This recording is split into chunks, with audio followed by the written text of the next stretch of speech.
Amigos, con la reforma de la salud, ustedes saben, muchísimos uruguayos de escasos recursos tuvieron derecho a la asistencia, poder asistirse, pero una cosa está en derecho y otra cosa es que eso se cumpla, y es por eso que de alguna manera hay un reanálisis de la reforma, y es por eso, dicho sea de paso, que hay un grupo conformado que se está reuniendo cada tanto con el presidente de la República. El sindicato médico integra ese grupo y se ha justamente encontrado reunido con el doctor Tabaré Vázquez en las últimas horas. Sobre eso y otros aspectos es que vamos a conversar a partir de ahora con el doctor Julio Trochansky, presidente del Sindicato Médico del Uruguay. Doctor, ¿cómo le va? Buenas noches, gracias por acompañarnos. Buenas noches, un gusto como siempre. Bueno, hay que profundizar algunos aspectos de la reforma. ¿Por dónde va el camino? Sí, yo creo que hay que reanalizar en dónde estamos y hacia dónde vamos. Es decir, el proyecto o el proceso de reforma ya lleva casi 10 años, justamente fue iniciado en el primer gobierno del doctor Tabaré Vázquez, y creo que ese proceso en algunas situaciones y en algunos sectores y para algunas cosas desde el punto de vista asistencial no está dando los resultados. ¿Por ejemplo? Y por ejemplo, en términos de resultados asistenciales, en términos de satisfacción desde el lado de los usuarios, que si bien mantienen determinados porcentajes adecuados de satisfacción, se comenzaron a ver determinados efectos o determinadas señales de alarma que están mostrando que bueno, los tiempos de espera para determinadas especialidades comienzan a ser mayores, que la información con la que se cuenta a la hora de definir o elegir determinada mutualista o determinado prestador integral de asistencia no son los mejores para poder tener esa libertad de elección que tanto se prodiga. Y yo creo que todavía estamos en una situación en la cual hay 800.000 personas que no han entrado definitivamente en este proceso de reforma. Me refiero a aquellos que hoy se tienden exclusivamente en ACE, pero que no lo hacen por voluntad propia. ACE tiene 1.200.000, de los cuales 400.000 lo hacen a través del FONASA, del Fondo Nacional de Salud, sí. Pero hay 800.000 que al no tener prestación, no trabajar, ni ellos ni sus familiares obligatoriamente tienen que asistirse en ACE, y creemos que esa imposibilidad de elegir es todavía un debe que habrá que analizar porque sabemos que eso también podrá determinar mayores gastos. El sistema hoy igual de todas maneras no podría absorberlo, así como está funcionando. No, hoy como está funcionando, por supuesto que no. Hoy hay una duplicación muchas veces de servicio o una concentración de servicios para pocos usuarios. Digo, pongamos algunos ejemplos. A ver. Si un paciente de una mutualista quiere hacerse una tomografía, pongamos, seguramente lo puede hacer en determinado tiempo y forma porque la mutualista tiene para sí misma ese servicio. Si un usuario de ACE del interior quisiera hacerse ese mismo estudio, bueno, va a depender mucho en qué lugar está viviendo, porque seguramente no lo tenga en el lugar donde vive, pero tampoco lo tenga en un radio muy importante y seguramente ese paciente tenga que trasladarse a Montevideo para realizarse ese estudio. ¿Qué quiero decir con esto?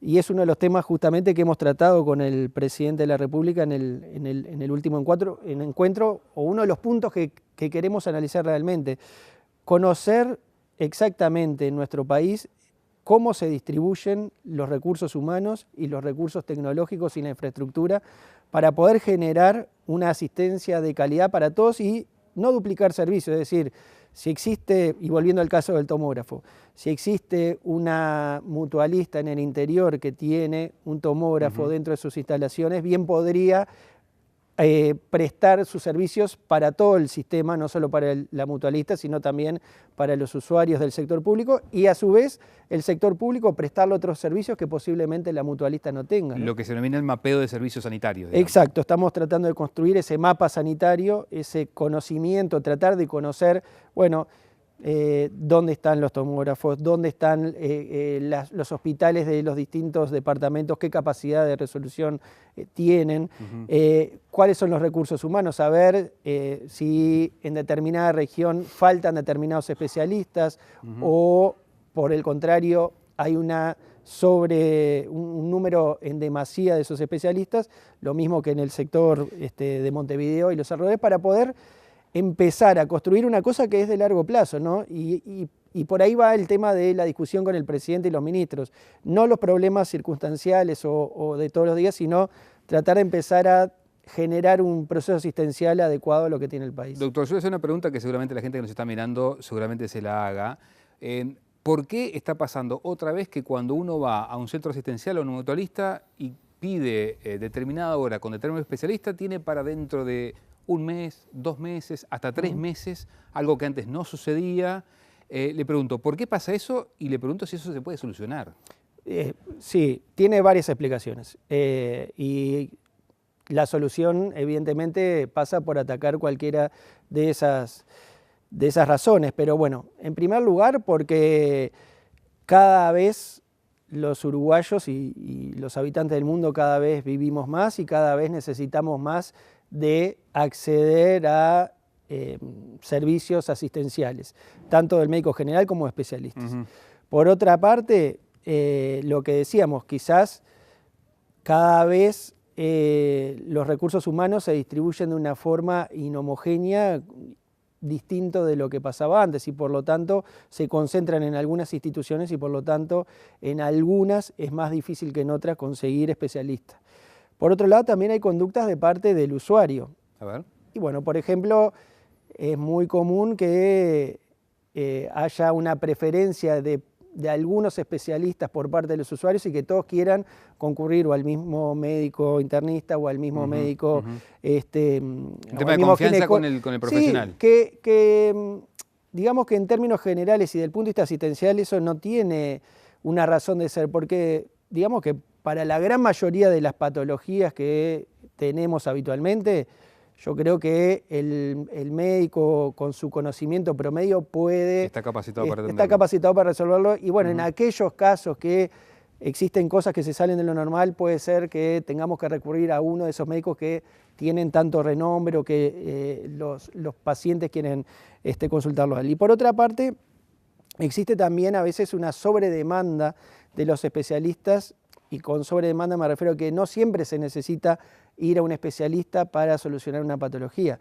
Es muy común que los usuarios, y nosotros mismos, cuando hablo de usuarios me refiero también a los médicos, cuando hacemos uso del servicio asistencial, por ejemplo, para un dolor de oído querramos consultar a un otorrino, o para alguna patología banal en el ojo, como puede ser un cuerpo extraño que se introduce en el ojo y que querramos que nos atienda el oftalmólogo, cuando hay muchas de esas patologías que el médico de referencia, el médico general, el médico de familia, pueden solucionar o por lo menos dar la respuesta inicial para, en caso de que fallen los tratamientos que se instalen, después sí haya que recurrir a un especialista. Bien, cierro con esto este tema. Con el presidente, ¿quedaron en fijarse algún plazo? ¿Para cuándo va a estar pronto ese mapa de servicios? Sí, nosotros tenemos un plan de trabajo que establecimos en 6 meses, en el cual vamos a trabajar el sindicato médico, pero también en su calidad de organización representativa de los médicos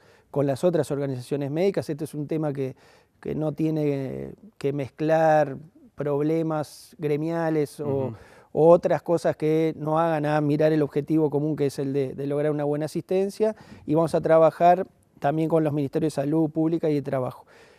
Que creemos que en un plazo de 6 meses se puede haber avanzado, sobre todo en términos generales, de saber dónde tenemos los recursos, cómo están distribuidos, para después empezar a pensar cómo vamos a mejorarlo, qué nos falta y cómo vamos a incentivar a los recursos humanos para que vayan a los lugares que hoy tienen escasez, y cómo vamos a invertir correctamente el dinero que se destina en salud para poder hacerlo en el lugar que realmente se necesita y no a veces como hoy, que es medio desorganizado. Bien, doctor, le quiero preguntar por algo que por esta zona le está generando cierto dolor de cabeza al gobierno, por los costos que le representa en particular al BPS, como son las certificaciones médicas. Ha trascendido por allí que se está trabajando en implementar con el BPS y también con el Banco de Seguros una especie de tablas de patologías con los días correspondientes para establecer esas certificaciones. ¿Se va por ese lado? ¿Se está analizando esa alternativa? Sí, nosotros también estamos preocupados.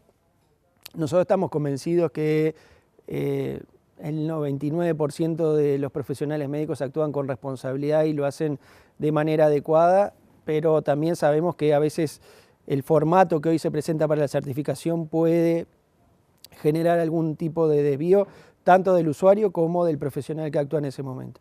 El camino sí, un poco es a generar o hacer desaparecer la disparidad que hoy existe, es decir, hoy un colega puede haber, antes que nada queremos decir que la gran mayoría de los problemas que hay en certificaciones médicas se basan en patologías o en síntomas que es imposible demostrarlos. Me refiero, es imposible para un médico demostrar que otra persona tenga o no tenga un dolor, y eso hace que tengamos que generar determinadas tablas o determinados, como lo llamamos nosotros, tiempos de recuperación para una patología en particular. Y así, bueno, no va a ser diferente si lo ve Julio Trochansky como médico que si lo ve otro colega a un paciente que relata determinada sintomatología, y los dos vamos a certificar la misma cantidad de días porque es el tiempo establecido de recuperación que ha quedado establecido en esa suerte de tabla o baresmo, como se dice en términos de lo que son los seguros. ¿Cuándo estaría pronto, doctor? Y bueno, estamos trabajando, nosotros estamos muy preocupados. A eso habría que agregarle otro tipo de medidas, como ser el hecho de, bueno, patologías que son certificadas al mismo paciente en forma recurrente, que se deba analizar si ese paciente tomó los recaudos necesarios para corregir esa patología que se tiene. Por ejemplo, vuelvo al ejemplo del dolor, una lumbalgia que se tiene y que uno se certifica y a los 5 meses se vuelve a certificar por esa lumbalgia y 5 meses más tarde otra vez por esa lumbalgia. Bueno, habría que ver si ese paciente concurrió al traumatólogo para ver si esa lumbalgia estaba causada por alguna patología en particular, y entonces ahí también transferir la responsabilidad sanitaria al propio paciente, claro, ¿no? Y que no se transforme únicamente en una cuestión mecánica de certificar. ¿Y cuándo estaría pronto este protocolo? Nosotros creemos que para fines de este año podremos estar avanzando realmente y poniendo por lo menos un proyecto para trabajar con el BPS, con los médicos y con las mutualistas también, ¿no? La idea entonces es una tabla que diga gastroenterocolitis 3 días, lumbalgia 2 días, dolor de cabeza agudo 4 días, y respetar eso y que todos los médicos certifiquen lo mismo. De una manera, sí, de una manera simplificada, y para que la audiencia lo entienda, sí, sería así con el agregado de estas otras cosas que digo, está bien, ¿no? Y un seguimiento del caso del paciente, de la conducta del paciente. Y también de quién puede certificar, ¿no? ¿Está bien, eso le iba a consultar, que los médicos de las emergencias hagan las certificaciones? Bueno, nosotros pensamos que no, porque cuando este sistema se instauró, y hay que decirlo también, que este sistema mejoró o fue beneficioso para el paciente que se certificaba, quizás muchos de los que hoy trabajan no lo recuerdan, pero en su momento certificarse era muy complejo, había que concurrir al BPS, bueno, una serie de cosas que hacían del trámite mucho más complejo, pero cuando se simplificó este trámite se pensó en el médico de referencia del paciente, en el médico de cabecera, en el médico que conocía las patologías habituales que el paciente tenía. Habitualmente el médico de la emergencia móvil no es justamente ese médico, es un médico que además concurre puntualmente a ver ese paciente y que además se ve sometido a una situación compleja. Hay que decir que los colegas se ven los domingos de tarde, las vísperas de feriados, previo al fin de semana, se ven sometidos a ese aumento bastante importante de los llamados y una situación en la cual alguien que no conoce al paciente se le exige un certificado, vuelvo al tema inicial, de un síntoma que es casi imposible poder determinar si lo que el paciente dice es verdad o no, claro, y uno tiene que terminar admitiendo. Por lo tanto, entendemos que las certificaciones deben corresponder a un médico de consultorio, un médico de cabecera y eventualmente también a un área dentro de las propias instituciones que se dediquen a lo que es la medicina ocupacional o laboral, que cada vez tiene más importancia, no solo aquí, sino en otros lugares del mundo también. ¿Qué hace el sindicato médico cuando se constata, se corrobora que un colega efectivamente ha cometido alguna irregularidad con las certificaciones? Sí, está claro, nosotros lo tenemos bien claro. Primero que nada, lo que no podemos hacer es juzgar un hecho que en apariencia es delictivo.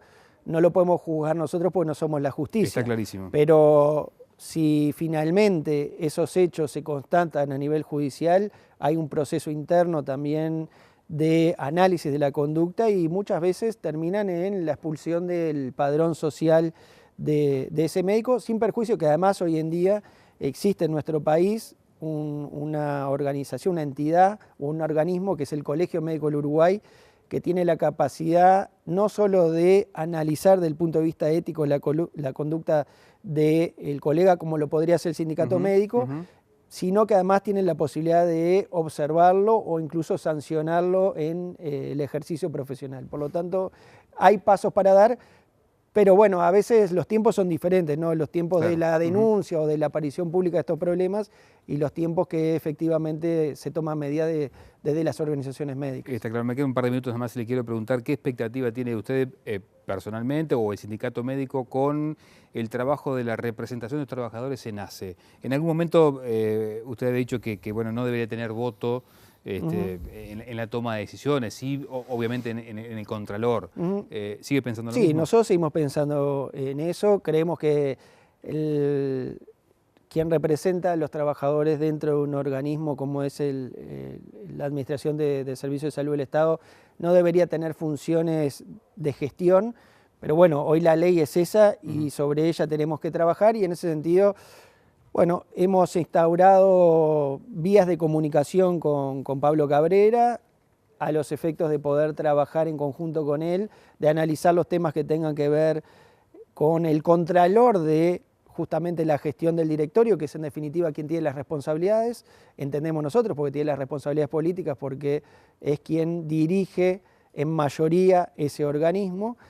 Y bueno, creemos que en un futuro debería incluirse esta modificación a la que hacíamos referencia y establecer diferencias en cuanto a la función que cumplen los representantes sociales y el resto del directorio. Pero ¿le dan una carta de crédito igual a Cabrera? Sí, por supuesto, nosotros hemos tenido y tenemos una relación muy buena con él y además entendemos que ha tenido una actitud que genera confianza a la hora de tomar esa responsabilidad y nosotros estamos para apoyar una representación que entendemos que no debe volver a opacar lo que es un trabajador en un directorio, más allá de que podamos discutir o no cuál es el papel que debe jugar en ese directorio. Ahora sí, el estribo en el minuto final. ¿Hay margen para poder torcer la decisión del Consejo de la Facultad de Medicina de no aceptar que el Hospital de Clínicas se financie con las PPP? Y bueno, es la del estribo, pero realmente es un tema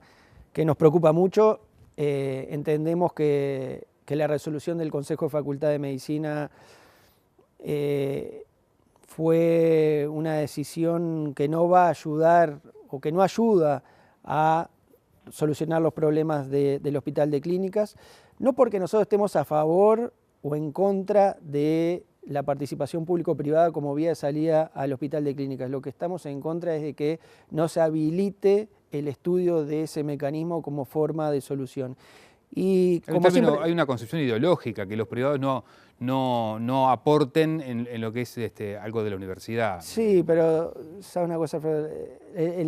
Las concepciones ideológicas no pueden estar nunca, ni las concepciones ideológicas, ni la autonomía universitaria pueden estar por delante de lo que es la dignidad y la ética en la atención de los pacientes. Y si uno hoy, yo soy docente de la facultad y trabajo en el Hospital de Clínicas, y realmente esas condiciones de atención y esa dignidad de los pacientes hoy realmente están siendo atacadas. Y entonces uno no se puede poner extremista y principista en los temas cuando se trata de los problemas de otros, porque muchos de los que deciden en contra de, y no quiero caer en un cliché, pero no son quienes se atienden en el hospital universitario. Podrán ser quienes trabajen, pero no quienes se atienden, no quienes comparten un baño entre 40 personas, no quienes demoran su asistencia porque no existen los recursos necesarios.